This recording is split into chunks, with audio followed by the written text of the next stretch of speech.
ഇന്ന് കേസിന്റെ വിധി പറയുന്ന ദിവസമാണ്.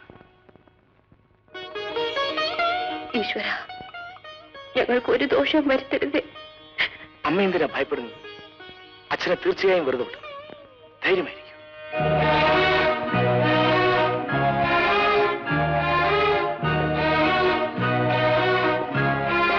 മോനെ,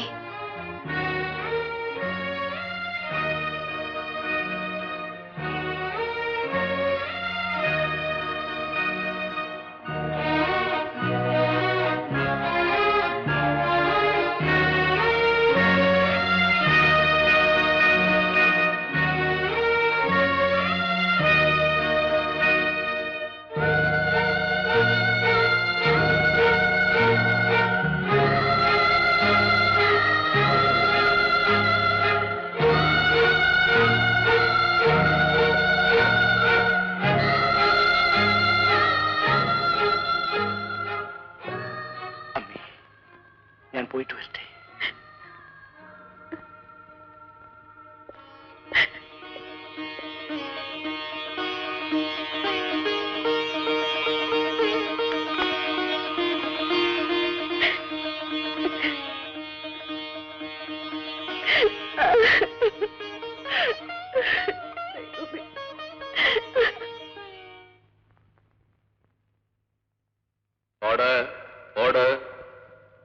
ഈ കേസ് പ്രതിയും നിയമപാലനത്തെക്കുറിച്ച് ബോധവാനുമായ ഗോപാലമേനോൻ ഉത്തരവാദിത്വമുള്ള ഒരു ഔദ്യോഗിക പദവി നിലനിന്നിരുന്ന ഒരു കാലയളവിലാണ് രാഘവനെ കൊല ചെയ്തത് എന്ന് കോടതിക്ക് ബോധ്യപ്പെട്ടിരിക്കുന്നു. കോടതിയുടെ കാഴ്ചപ്പാടിൽ നിർദോഷിയായ രാഘവനെ നിയമപാലകനായ കമ്മീഷണർ ഗോപാലമേനോൻ അതിക്രൂരവും മൃഗീയവുമായി കൊലപ്പെടുത്തിയതായി തെളിഞ്ഞിരിക്കുന്നു. ആയതിനാൽ IPC 302 വകുപ്പ് അനുസരിച്ച് ശിക്ഷാർഹനായ പ്രതി ഗോപാലമേനോനെ മരിക്കുന്നതുവരെ തൂക്കിക്കൊല്ലാൻ വിധിക്കുന്നതിന് കോടതി ഉത്തരവിടുന്നു.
ഒന്നുമില്ല, ഞാനൊരു ദുർസ്വപ്നം കണ്ടു മോനെ. എനിക്ക് വയ്യ, എനിക്ക് വയ്യ, എനിക്ക് വയ്യ, എനിക്ക് വയ്യ.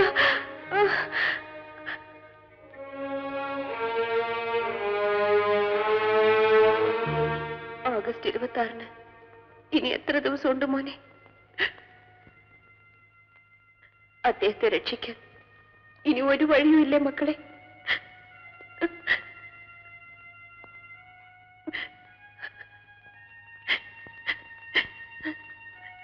അമ്മ ഇപ്പൊ അതിനെക്കുറിച്ച് ഒന്നും ചെയ്യണ്ട.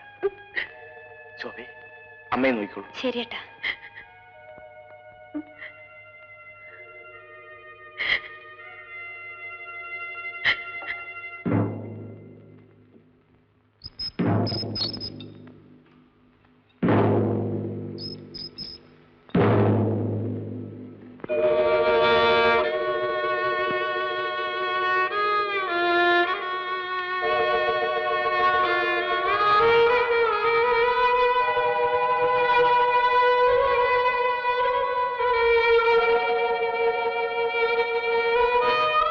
എന്തിനു വിഷമിക്കുന്നു? നിന്റെ ഡ്യൂട്ടി നീ ആത്മാർത്ഥയോട് ചെയ്തു. അതിലെനിക്ക് അഭിമാനമുണ്ട്. ഇപ്പോഴാണ് നീ കമ്മീഷണർ ഗോപാലമേനോന്റെ മോനായത്. അച്ഛനറിയില്ല, ലോകം മുഴുവൻ എന്നെ വെറുക്കുന്നു. അച്ഛനെ ദ്രോഹിച്ച മകനായിട്ടാണ് അമ്മയും ചേട്ടനും പോലും എന്നെ കാണുന്നത്. എന്തിന്? തെറ്റ് ചെയ്ത ഞാൻ ശിക്ഷിക്കപ്പെടേണ്ടവനാണ്. സത്യവിരുദ്ധമായി നീ എന്നെ രക്ഷിക്കാൻ ശ്രമിച്ചെങ്കിലേ ഞാൻ നിന്നെ വെറുക്കൂ. അച്ഛനെ പോലെ അല്ല മറ്റുള്ളവർ ചിന്തിക്കുന്നത്. അതൊന്നും സാരമില്ല. നീ എന്നെപ്പോലെ തന്നെ ചിന്തിക്കണം. ഡിപ്പാർട്ട്മെന്റിൽ നീ എന്നേക്കാൾ വലിയവനാകണം. അച്ഛൻ എന്നോട് പറഞ്ഞിട്ടുള്ള ഓരോ വാക്കുകളും എന്റെ മനസ്സിലുണ്ട്. അത് മതി മോനെ. ഞാൻ തൂക്കുമരത്തിലേറുന്നോടെ എന്റെ എല്ലാ ഓർമ്മകളും അവസാനിക്കും. പക്ഷേ നാളെ ഈ ലോകം എന്നെ ഓർമ്മിക്കേണ്ടത് നിന്നിലൂടെയാണ്. അത് നീ മറക്കരുത്. നീ ഒരിക്കലും ഒരു റബ്ബർ സ്റ്റാമ്പാകരുത്. ഇല്ലച്ച. കുടുംബത്തിൽ മൂത്തവൻ വിജയനാണ്. അവനെ ചില ചുമതലകൾ ഏൽപ്പിക്കാനുണ്ട്. എനിക്കൊന്ന് കാണണമെന്ന് പറയും. പറയാമച്ച.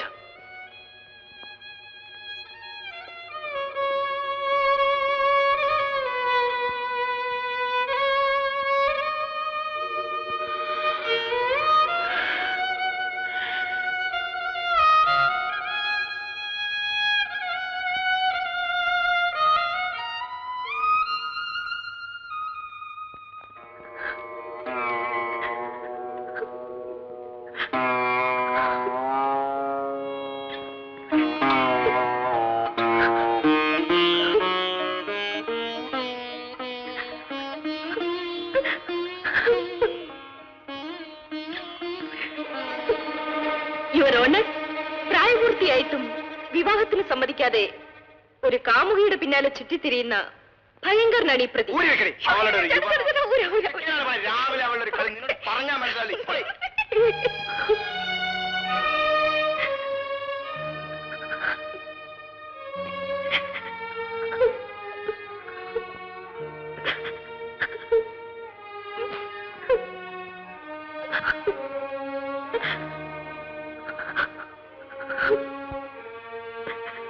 റാണി, അച്ഛന്റെ കാര്യത്തിൽ നമുക്കെല്ലാവർക്കും ദുഃഖമുണ്ട്. പക്ഷെ നമ്മളത് ഭാവിച്ചാൽ അമ്മയുടെ നില കൂടുതൽ കുഴപ്പത്തിലാവും. അമ്മയെ ആശ്വസിപ്പിക്കേണ്ടവളല്ലേ നീ. നീ ഇങ്ങനെ എപ്പോഴും കരയാൻ തുടങ്ങിയാൽ അമ്മയ്ക്ക് എങ്ങനെ മനസ്സമാധാനം ഉണ്ടാകും? ചെല്ലു, അമ്മയുടെ അടുത്തേക്ക് ചെല്ലു. വരൂ.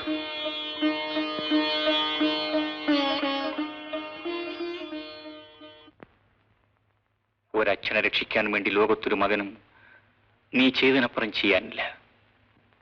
ഞാൻ തോറ്റുപോയച്ച. ഇല്ല മോനെ, ഒരു അഡ്വക്കേറ്റ് എന്ന നിലയിൽ നീ നിന്റെ കടമ ഭംഗിയായി നിർവഹിച്ചു.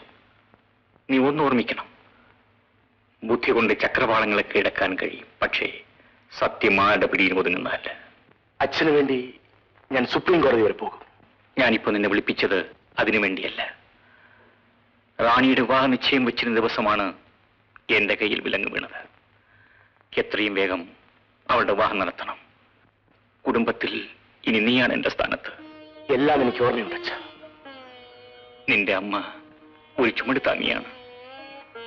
പക്ഷേ ഞാൻ ഏൽപ്പിച്ച ദുഃഖഭാരം അവൾക്ക് താങ്ങാൻ കഴിയാത്തതാണ്. മോനെ, ആ ചുമട് താങ്ങാനുള്ള തന്റെ ഇടം നിനക്കുണ്ടാകണം. അച്ഛൻ വിഷമിക്കരുത്. എന്നാലാകുന്നതെല്ലാം ഞാൻ ചെയ്യാം. എന്നാൽ ഇനി നീ എന്നെ കാണാൻ വരുന്നത് റാണിയുടെ വിവാഹ മുഹൂർത്തം നിശ്ചയിച്ചിട്ട് വേണം. ശരി അച്ഛ.